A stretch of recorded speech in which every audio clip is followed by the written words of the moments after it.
pronúncia TIT, DI e D em Portugal.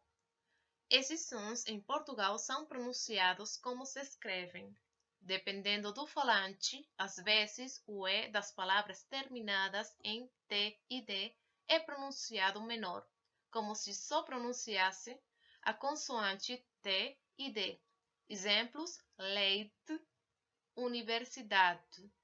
O feriado nacional assinala ainda o dia da morte do poeta Luís Vaz de Camões, em 1580, autor dos Lusíadas.